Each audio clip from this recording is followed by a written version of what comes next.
당신도 부자가 될 수 있다. 로럴 랭마이어.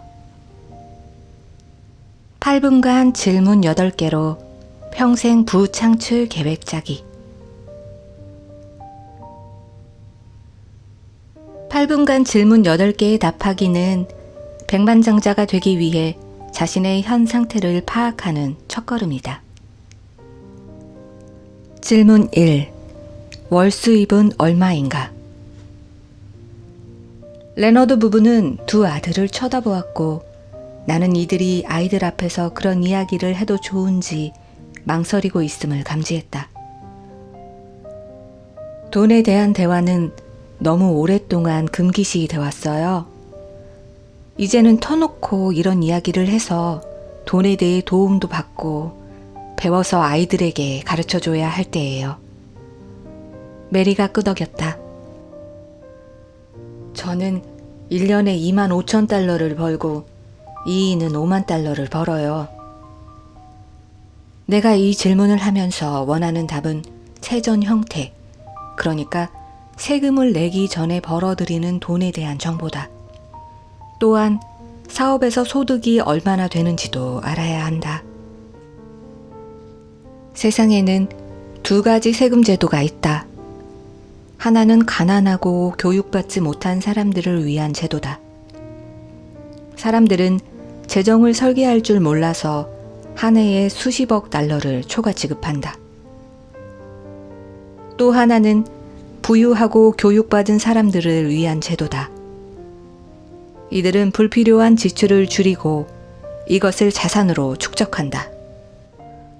레너드 가족처럼 얼마나 버세요? 라고 물으면 사람들은 대개 어쩔 줄 몰라 한다.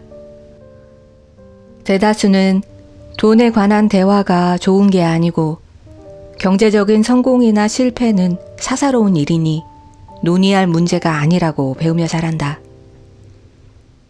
그러다 보니 부를 축적하는 방법을 잘 모른다. 이것이 부창출 사이클 프로세스의 시작점이다. 소리내어 돈에 관해 말하는 것이다. 질문 2. 월 지출은 얼마인가? 메리는 종이 몇 장과 수표책을 꺼내왔다. 이게 생활비를 포함한 우리 예산이에요. 한 달에 3,200달러 정도 쓰는 것 같아요.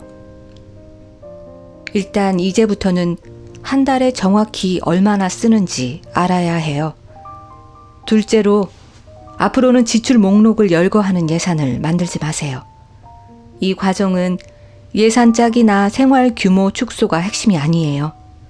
돈을 더 벌어서 인생을 더 크고 멋지게 만들자는 거예요. 나는 예산 짜기만큼 더 제한적이고 매력 없는 개념은 상상도 되지 않는다. 예산은 다이어트와 같다. 아무것도 실행하지 않고 효과도 없으니 그런 건 그만두자. 부창출 사이클 프로세스에서는 우리가 할 수 없는 일, 그러니까 예산이 강요하는 일에 대해서는 생각하지 않고 대신 돈을 어떻게 쓸지에 대해 신중하고 의도적으로 계획한다. 먹고 마시고 즐겁게 지내고 싶다면 그것도 좋지만 그러려면 백만장자처럼 더 많이 버는 법을 터득해야 한다. 질문 3. 어떤 자산이 있는가? 레너드 가족 집은 구매한 후로 시세가 상당히 올라 순 가치가 약 35만 달러가 되었다. 여기에 아이들 교육을 위해 만든 계좌가 있었고 그 밖에 은행 저축도 있었다. 이때 나는 이들의 기본 요소 가운데 무엇을 첫 번째 단계로 삼아야 할지 깨달았다. 집에 묶인 자산 일부와 개인 퇴직 계정과 뮤추얼 펀드에 묶인 돈을 빼내서 좀 더 직접적이고 덜 전통적인 자산에 투자하여 투자 수익률을 높인다는 뜻이다. 직접 다변화 자산 배분 방식을 쓰면 이 게으른 자산들을 깨워서 메리가 벌던 연봉 25,000달러를 손쉽게 대체하게 될 터였다. 질문 4. 어떤 부채가 있는가? 부채에는 좋은 부채와 나쁜 부채가 있다. 나쁜 부채란 소비자 부채로 대개 신용카드 지출인데 생활을 유지하는 데 사용되고 자산 형성과는 무관한 돈이다. 좋은 부채란 대개 주택 융자를 말하는데 자산을 담보로 낸 것이다. 질문 5. 그 밖에는 무엇이 있는가? 이 단계에서는 저축통장과 개인연금계좌, 그리고 간이방식 종업원 연금제도, 아이들 학자금 계좌, 사회보장 수입, 이혼수당까지 드러난다. 또한 온갖 사소한 직장연금 미지급액도 나온다. 일했던 직장에서 그만두고서 받지 않은 연금수당 말이다. 질문 6. 당신은 무엇을 원하는가? 이제 레너드 가족이 어디에 있는지 알았으니 어디로 가고 싶은지 물을 차례였다.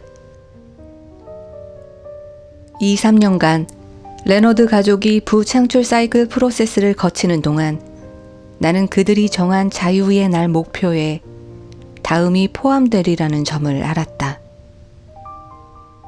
마이크도 직장 그만둠, 100만 달러 사업, 투자 자산 50만 달러, 월 자산 소득 6,250달러, 나쁜 부채 없음.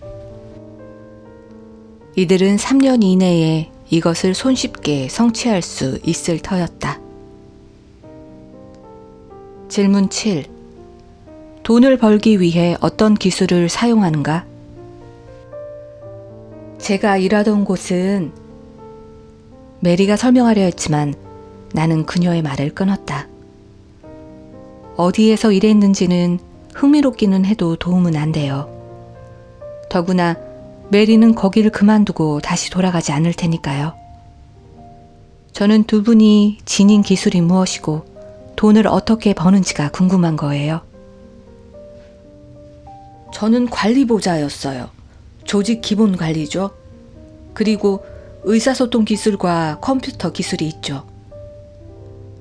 메리의 말이 끝나자 마이크가 입을 열었다. 저는 기술자고 건축 기술이 있어요. 항상 우리 집 배를 수리하죠. 뒷마당에 있는 창고도 제가 만들었어요. 뭔가를 만들고 고치기를 잘하는 것 같아요. 모래차도 아빠가 만든 거예요. 큰아들 캐리 레너드가 자랑스럽게 말했다. 정말 멋져요. 동생 콜린도 형의 말에 동의했다. 아이들의 말에 신이 난 듯 마이크가 웃으며 말했다. 그래요. 하지만 대개는 에어컨이나 냉장고 따위를 고치죠. 모래차에 대해서 이야기해 주세요. 내가 말했다. 마이크는 귀를 쫑긋 세우며 놀라워했다. 마이크, 메리, 캐리, 콜린은 나를 차고로 데려갔다. 거기에는 모든 지형을 다닐 수 있는 전천후 자동차 몇 개가 먼지를 뒤집어 쓰고 있었고 그 뒤로는 주문 제작한 모래차가 한 대 있었다. 이걸 사업으로 해도 좋겠어요. 현금 창출원이죠. 부창출 사이클의 연료로는 두 가지가 가능하다. 하나는 자산에서 발생하는 자산 소득이 있고 다른 하나는 사업, 곧 현금 창출원이다. 자산 소득만 부창출 사이클에 투입되어서는 사이클에 가속이 붙지 않는다. 가속이 붙으려면 수입원이 여러 개여야 하고 가장 좋은 방법은 사업이다.